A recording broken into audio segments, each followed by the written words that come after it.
आज हम जानते हैं लोक देवता सत्यवादी वीर तेजाजी की जीवन एवं जीवनी इतिहास के बारे में। श्री सत्यवादी वीर तेजाजी महाराज की कथा और गौरवशाली इतिहास। जाट वीर धूलिया वंश गांव खरनाल के माए, आज दिन सुंभस बसे बस्ती फूला छाए। शुभ दिन चौदस वार गुरु शुक्ल माघ पहचान, सहस्त्र 130 में प्रगटे अवतारी ज्ञान। सत्यवादी श्री वीर तेजाजी जाट का जन्म माघ शुक्ल चौदस संवत 1130 29 जनवरी 1074 के दिन सूर्योदय के शुभ मुहूर्त में नागौर जिले के खरनाल गांव के धोलिया गोत्रीय जाट घराने में हुआ था। तेजाजी के पिता का नाम ताहड़देव थिरराज और माता का नाम रामकुमारी था। तेजाजी की वंशावली मैं आपको बताने जा रही हूँ।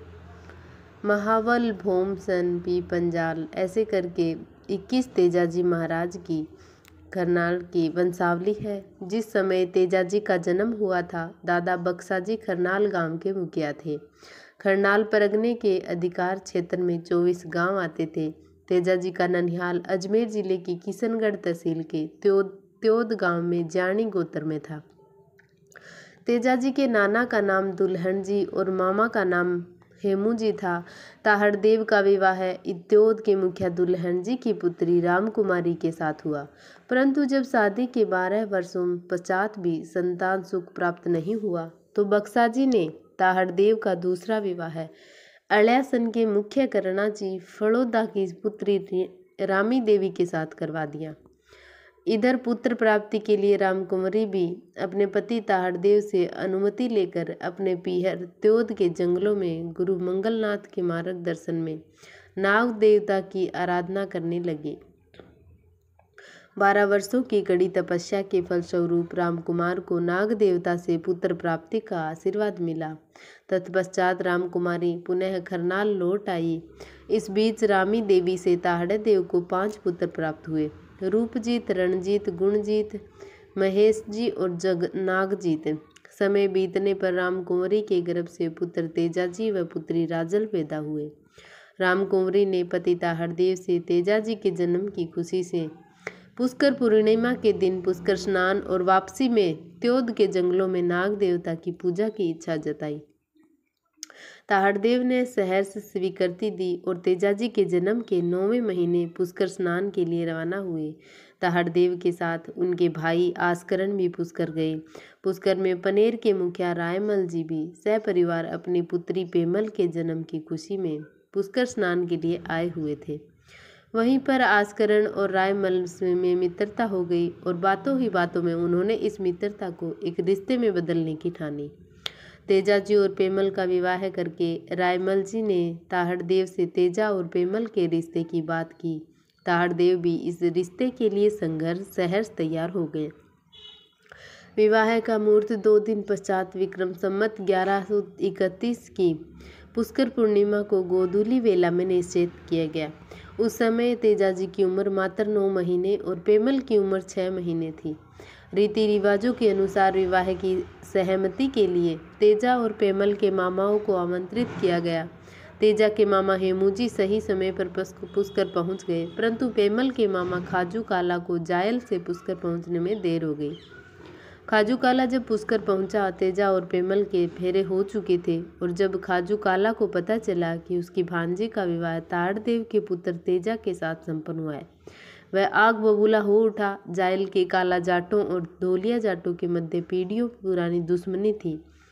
क्रोधित खाजू काला ने अपशब्दों का प्रयोग किया और तलवार निकाल ली। झगड़े में खाजू काला मारा गया। पहले से चली आ रही दुश्मनी में एक गांठ और बढ़ गई। तेजाजी ने सासू बोदलदे अपने भाई की मौत से काफ़ी नाराज हुई और मन ही मन अपने भाई की मौत का बदला लेने और बेटी पेमल को अपने भाई के हत्यारों के घर न भेजने का प्रणय लिया। समय बीतता गया और बक्साजी ने वृद्धावस्था को देखते हुए खरनाल का मुखिया पद पुत्र ताहड़देव को दे दिया। प्रतिदिन की तरह एक बार जब तेजाजी बड़कों की छतरी में स्थापित शिवलिंग पर जल चढ़ाकर आ रहे थे, रास्ते में ठाकुर जी के मंदिर के बाहर भीड़ लगी देखी। नज़दीक जाने पर पता चला कि पांचू मेघवाल नाम के बच्चे ने भूख से त्रस्त होकर ठाकुर जी के मंदिर में प्रवेश कर प्रसाद में से एक लड्डू उठा लिया था। इस बात से नाराज पुजारी उसकी पिटाई कर रहा था। तेजा जी ने पुजारी के लात घूंसों से पांचू को बचाया और सीने से लगाकर सांत्वना प्रदान की। पंडित जी ने गुस्से से बताया कि यह नीची जाति का लड़का है और इसने ठाकुर जी के मंदिर में प्रवेश करने और प्रसाद चोरी करने का अपराध किया है। तेजा जी ने पुजारी को समझाया कि छोटी जाति की सबीरी भीलनी इनके जूठे बैर भी है तो आपके ठाकुर जी ने स्वयं खाए थे और भगवान श्री कृष्ण भी तो गुजरियों से माखन चुरा कर खाया करते थे। तेजा जी ने बताया कि ठाकुर जी का निवास अकेली प्रतिमा में ही नहीं है बल्कि प्रत्येक प्राणी में है। बालक तो वैसे भी परमात्मा का स्वरूप होता है। उस दिन पश्चात पांचू मेघवाल तेजा जी के सानिध्य में रहा।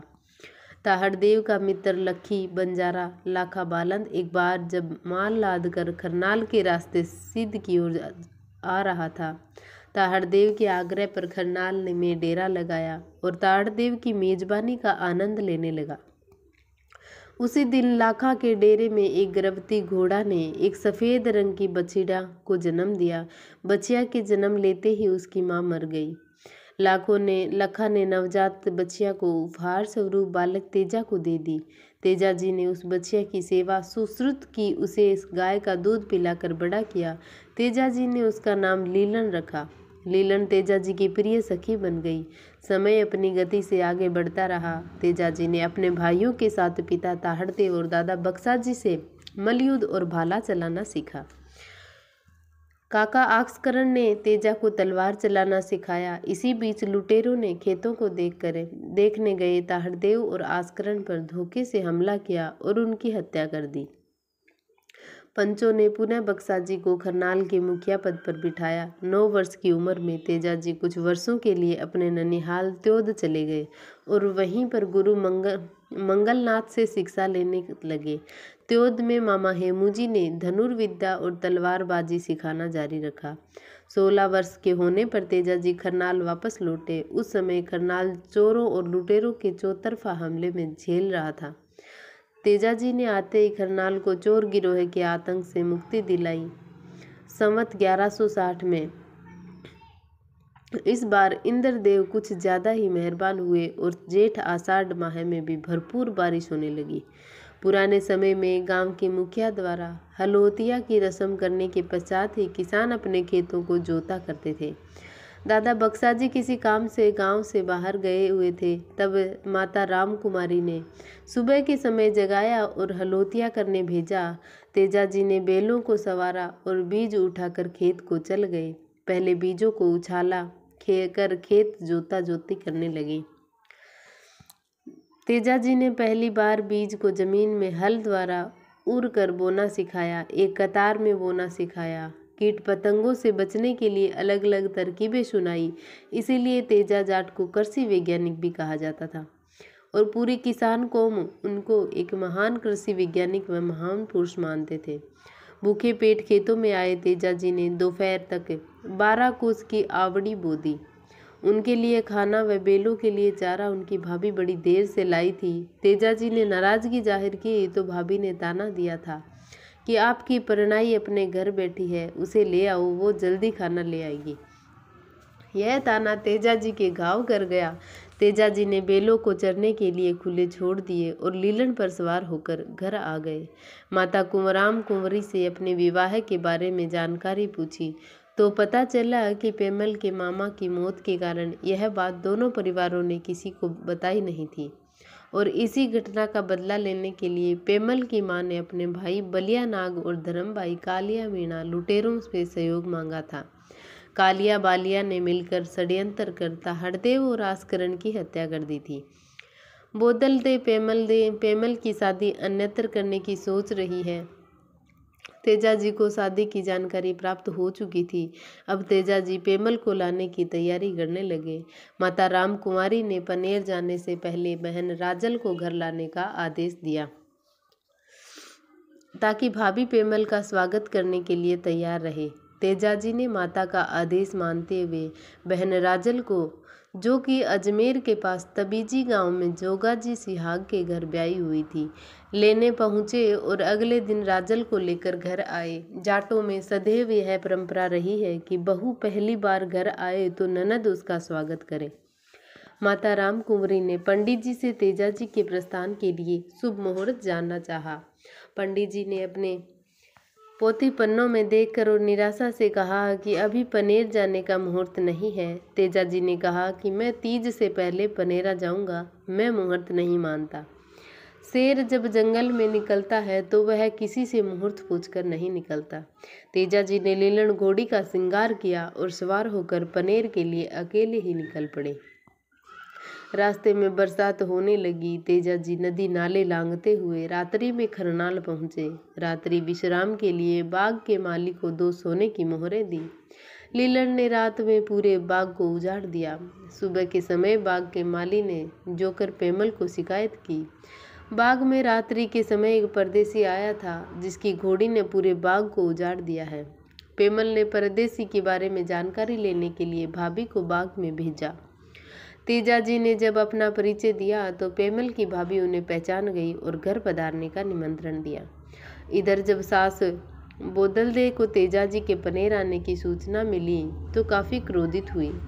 पेमल को जब भाभी से पता चला कि बाग में आया परदेसी उसका पति परमेश्वर है तो उससे रहा नहीं गया और वह अपनी सहेली लाछा गुजरी के साथ पानी लेने का बहाना बनाकर बाग की ओर चली गई। शाम के समय जब तेजाजी बाग से निकलकर रायमल जी के घर की ओर बढ़े तब पनगढ़ पर पेमल और लाछा के साथ पहला साक्षात्कार हुआ।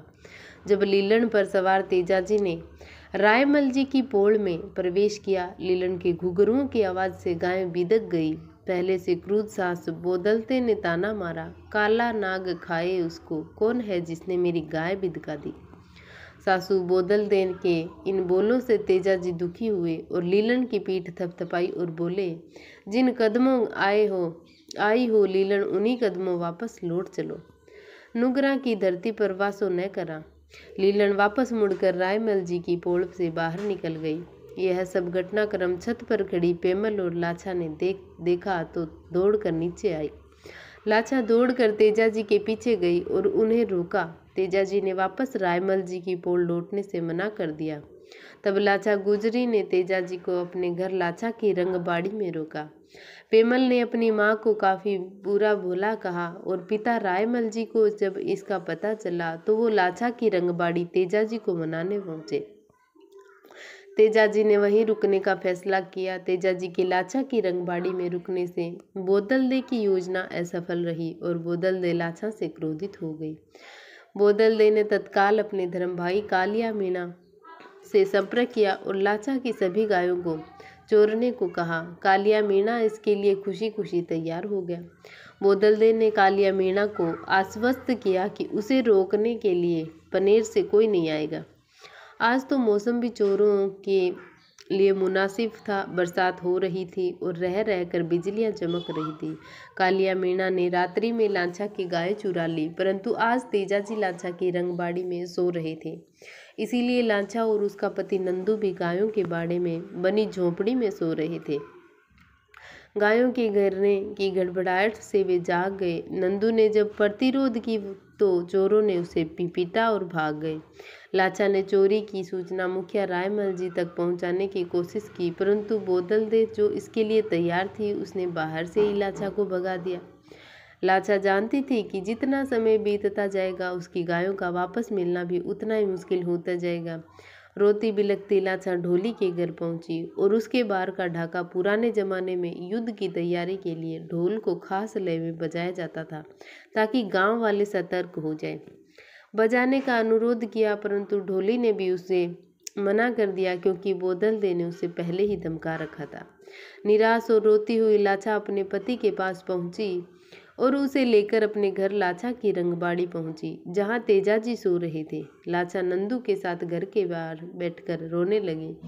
लाछा के रोने की आवाज़ सुनकर तेजाजी की नींद खुल गई और कारण जानने के लिए तेजाजी बाहर निकले। रंगबाड़ी के दरवाजे के बाहर बने चबूतरे पर नंदू लेटा हुआ था और उसके नज़दीक बैठी लाछा रो रही थी। तेजा जी की नींद लाछा के रोने से खुल गई और उन्होंने लाछा से रोने का कारण पूछा। लाछा ने गायें चोरी होने की बात बताई। तुम चिंता मत करो लाछा, तेजा जाट तुम्हारी एक एक गाय को वापस ला कर देगा। तेजा जी ने मूंछ मरोड़ी और अपने 5 हथियार भाला, तीर, कमान, तलवार और कटार उठा लिए। अंधेरे में लीलन तेजा ने के इशारे पर चोरों के भागने की दिशा में बढ़ गई। अंधेरे में चमकती बिजली की चमक में तेजा गायों के निशानों का पीछा करते हुए आगे बढ़ रहा था। वर्तमान सुरसुरा के नजदीक तेजा जी को बिजली गिरने से एक जगह आग लगी हुई दिखाई दी। आग में एक नाग नागिन का जोड़ा फंसा हुआ था, जिसमें से बिजली गिरने से नागिन मर चुकी थी और नाग भी जलने वाला था। तेजा जी ने जीव दया करते हुए भाले की नोक से नाग को आग के घेरे से बाहर निकाल लिया। नाग को तेजा जी द्वारा खुद को बचाना नागवार गुजरा और गुस्से में तेजा जी को काटना चाहा। तेजा जी बोले, हे नागराज, मैंने तो आपका भला ही चाहा है और आप मुझे ही डसना चाहते हैं। तेजा वो तुमने मेरे को बचाकर बहुत बड़ा अन्याय किया है। अभी मैं आग में मर जाता तो सीधा बैकुंठ जाता। अब मैं बिना मेरी नागिन के सैकड़ों वर्ष तक जमीन पर घिसता रहूंगा। मैं तुम्हें डसकर अपना बदला जरूर लूंगा। नाग बोला, हे नागराज, अभी तो मैं लाछा को दिए वचनों का पालन करने को चोरों के पीछे जा रहा हूँ। मैं 8 पहर में वापस लौट कर आऊँगा। मैं चांद, सूरज और इस खेजड़े के वृक्ष को साक्षी मानकर वचन देता हूँ। तेजा जी के वचन देने पर नाग ने रास्ता छोड़ दिया। तेजा जी लीलन पर बैठकर मीणाओं के पीछे चल दिए। वर्तमान तिलोनिया गांव के नज़दीक तेजा जी ने 2 चोरों को मारा। वर्तमान में भी यहाँ उनकी देवलियाँ स्थापित है। मंडावरिया की पहाड़ियों के नज़दीक कालिया मीणा ने डेरा डाल रखा था। तेजा जी ने कालिया मीणा को ललकारा और गायों को छोड़ने का प्रस्ताव रखा। तेजा जी को अकेले देख कालिया मीणा हंसा और 250 के करीब मीणा साथियों के साथ तेजा जी पर हमला कर दिया। विश्व के इतिहास में इससे भयंकर युद्ध नहीं हुआ है। एक तरफ 250 चोर और दूसरी तरफ शेष नाग के अंश तेजा जी जाट। तेजा जी का बिजलसार का भाला चमका और देखते ही देखते मीणाओं की तादाद कम होने लगी। कालिया मीणा अपने गिरोह का नाश होते देख मैदान छोड़ भागा। भागते भागते लाछा की गायों में से एक बछड़ा ले गया और मंडावरिया की पहाड़ियों में छुप गया। चोरों ने भागते ही तेजा जी ने लाछा की गायें संभाली और वापस पनेर की राह पकड़ ली। सवेरा होते होते तेजा जी लाछा की गायों को लेकर वापस पनेर पहुंच गए। लाछा अपनी गायों को देखकर बहुत खुश हुई, परंतु जल्दी ही पता चला कि एक बछड़ा काणा केरड़ा गायों के साथ वापस नहीं लौटा है। तेजा जी ने लीलन को वापस मोड़ा और काणा केरड़ा लेने चले दिए। इधर कालिया मीणा तेजा जी की गायें लेकर जाने के बाद मंडावरिया की पहाड़ियों से निकला और 100 के करीब जो जीवित बच्चे साथी थे उनके साथ नरवर की पहाड़ियों की ओर बढ़ गया, जहां उनका पुराना मित्र बालिया काला था। वो तेजा जी से उनकी हार का बदला लेने में सहायता कर सकता था। तेजा जी जब मंडावरिया की पहाड़ियों के नज़दीक पहुंचे, वहां मारे गए चोरों की लाशों के सिवाय कोई नहीं था। तेजा जी वहां काणा केरड़ा की तलाश की और जब नहीं मिला तो गीली जमीन पर चोरों के जाने की दिशा में बढ़ गए। कालिया मीणा और बालिया काला दोनों नरवर की पहाड़ियों के नज़दीक मिले और एक दूसरे का हाल जाना। कालिया ने जब बालिया काला से सहायता मांगी तो उसने मदद करने की हामी भरी। कालिया मीणा के खबरियों ने सूचना दी कि तेजा जी उन्हें ढूंढते हुए इसी तरफ आ रहे हैं। कालिया मीणा तेजा जी के पराक्रम से वाकिफ था। उसने आमने सामने की लड़ाई के बजाय बालिया काला के साथ नरवर की घाटी के दोनों तरफ छुपकर तेजा जी पर हमला किया। 2 तरफा और घात लगा किए हमले में तेजा जी बुरी तरह घायल हो गए। जगह जगह से लहू रिसने लगा, परंतु उनका भाला पूरी तेजी से चलता रहा। यहाँ लीलन ने भी अपनी द्रोण रूप दिखाया। कई चोर लीलन के खुरों का निशाना बने। घायल तेजा जी ने कालिया बालिया के संपूर्ण गिरोह का नाश किया, दोनों पापियों का वध किया और काणा केरड़ा को लेकर पनेर के लिए रवाना हुए। पनेर पहुंचकर तेजा जी ने लाछा गुजरी को काणा केरड़ा सौंपा और लीलन को वापस वर्तमान सुरसुरा में उस स्थान पर पहुंचने जाने का नाग उसका इंतजार कर रहा था। नागराज ने तेजा जी के लहूलुहान शरीर को देख डसने से मना कर दिया। तब तेजा जी ने अपनी जीभ पर डसने का निवेदन किया। तेजा जी ने अपना भाला आगे किया और नाग ने भाले पर कुंडली मारकर तेजा जी की जीभ पर डस लिया। तेजा जी ने वहीं नजदीक भी भेड़ चरा रहे आंसू देवासी को अपना मेमद मान लिया। मेमद मान दिया और पेमल तक पहुंचने का वचन दिया। लीलन को खरनाल माता, दादा, बहन, भाई, भौजाई को खबर पहुंचाने को भेजा। वर्तमान में किशनगढ़ तहसील के सुरसुरा गांव में भाद्रपद शुक्ल दशमी को 1160 28 अगस्त 1103 नागराज के डसने से तेजाजी ने देह त्याग परलोक के लिए गमन किया। जब यह बात पेमल को पता चली तो बहुत दुखी हुई और माता बोदलते से सत का नारियल मांगा और चिता बनाकर तेजाजी के साथ सूर्यदेव की अग्नि से सती हो गई। करनाल में लीलन को बिना तेजाजी के आए देख बहन राजल सब समझ गई और धुआं तालाब की पाल पर धरती में समा गई। लीलन ने भी तेजाजी के वियोग में तालाब की पाल पर प्राण त्याग दिया। वीर तेजाजी कृषि वैज्ञानिक की सोच व योगदान के कारण किसान उनको कृषि का देवता मानने लगे। नाग के प्रति अटल आस्था को देखते हुए जब भी तेजाजी का चित्र, मूर्ति आदि बनाते हैं तो उनके साथ काले नाग को कभी नहीं भूलते। 11वीं सदी में गायों के लिए बलिदान को सर्वोच्च बलिदान माना जाता है। तेजाजी ने अपने कर्मों और आचरण से जनसाधारण को सर्वज्ञ को अपनाने पर भी आगे बढ़ने के लिए प्रेरित किया। जात पात, छुआछूत आदि सामाजिक बुराइयों पर अंकुश लगाया। पंडवों के मिथ्या आडंबरों का विरोध किया। आज भी तेजाजी के मंदिरों में अधिकतर निर्मल वर्ग के लोग पुजारी काम करते हैं। इतिहास में समाज सुधार का इतना प्राचीन उदाहरण नहीं है। इस तरह तेजाजी ने अपने सत्कर्मों में जनसाधारण में एक चेतना जागृत करी। कर्म, शक्ति, भक्ति व वैराग्य जैसा तालमेल तेजाजी ने प्रस्तुत किया। अन्यंतर दुर्बल है ये तेजाजी महाराज की कहानी। इस तरह भाव भक्ति से गाई और यह कथा सुनाई भी जाते हैं। जन्मस्थली करनाल में लाखों लोग तेजाजी के सम्मान में जुटते हैं। तेजाजी की गोरक्षक और वचनबद्धता की गाथा को लोग गीतों में लोक नाट्य के रूप में पूरे भारतवर्ष में प्रदर्शित करते हैं। जय वीर तेजाजी महाराज। Watching for video. Thank you. धन्यवाद।